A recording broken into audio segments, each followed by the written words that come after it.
ಬಹುಶಃ ಅದೇ ಒಂದು ತಲೆನಲ್ಲಿರತ್ತೆ ಹೆಣ್ಮಗಳು ಮುಂದೆ ನಾನು ಒಂದು ಒಳ್ಳೆ ಮನೆ ಕೊಟ್ಬಿಟ್ಟು ಒಳ್ಳೆ ಸಂಸಾರಸ್ಥೆಯಾಗಿ ನೋಡ್ಬೇಕು, ನಾನು ಗಂಡು ಮಕ್ಳು ಏನಿದ್ರು ಕೂಡ ಈ ತಂತ್ರವನ್ನ ಕಲೀಲಿ, ನನ್ನ ವಿದ್ಯೆನ ಮುಂದುವರಿಸ್ಲಿ ಅನ್ನೋದು ಎಲ್ಲೋ ಗಂಡು ಮಕ್ಕಳು ಅಳವಡಿಸ್ಕೊಳ್ಳಿಲ್ಲ.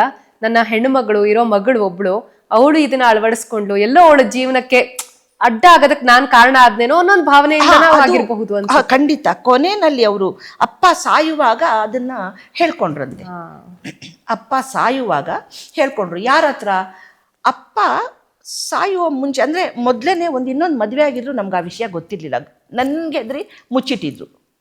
ನನಗೀಗ 40 ವರ್ಷದ ಒಬ್ಬ ತಮ್ಮ ಇದ್ದಾನೀಗ.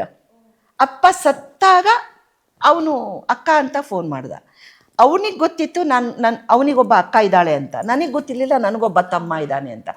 ಯಾಕೆ ಅಂದರೆ ನಾನು ಅಷ್ಟು ಪ್ರಿನ್ಸಿಪಲ್ಡ್ ಆಗಿ ಬೆಳೆದವಳು. ನನ್ನ ಸ್ವಂತ ಅಪ್ಪನೇ ನಾನು ಮದುವೆ ಆಗಿದ್ದೀನಿ, ನನಗೊಬ್ಬ ಮಗ ಇದ್ದಾನೆ ಅಂತ ನನ್ನ ಹತ್ರ ಹೇಳಲಿಲ್ಲ. ಅಮ್ಮನಿಗೂ ಗೊತ್ತಿರಲಿಲ್ಲ.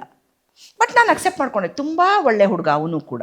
ಈಗ ಅದೇ ಅಂತಾನೆ, ಅಕ್ಕ ನಾನು ಸಪೋರ್ಟಿಗೆ ನಿಲ್ತೀನಕ್ಕ, ನೀನು ಏನಾದರೂ ಮಾಡು, ನಾನು ಸಪೋರ್ಟಿಗೆ ಬರ್ತೀನಕ್ಕ ಅಂತಾನೆ. ನನಗೆ ಪರಿಚಯ ಅಂದರೆ ಮುಖತಃ ಪರಿಚಯ ಆಗಿದೆ ಅಪ್ಪ ಸತ್ತಾಗ, ಆ ತಮ್ಮನನ್ನು ನೋಡಿದ್ದು.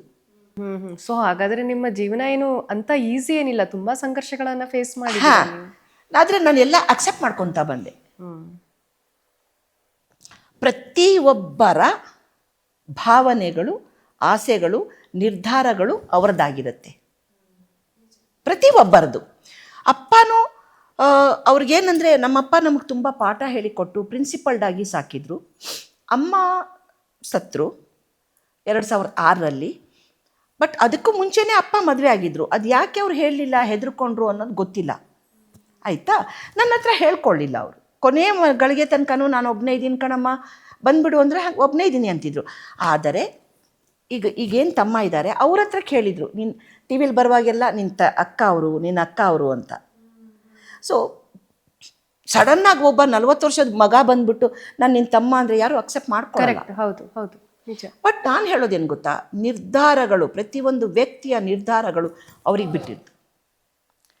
ಎಲ್ಲರನ್ನೂ ಹೀಗೆ ತಪ್ಕೊಂಡು ಹೋಗೋದೇ ತಂತ್ರಶಾಸ್ತ್ರದಲ್ಲಿರುವ ಸಾರ.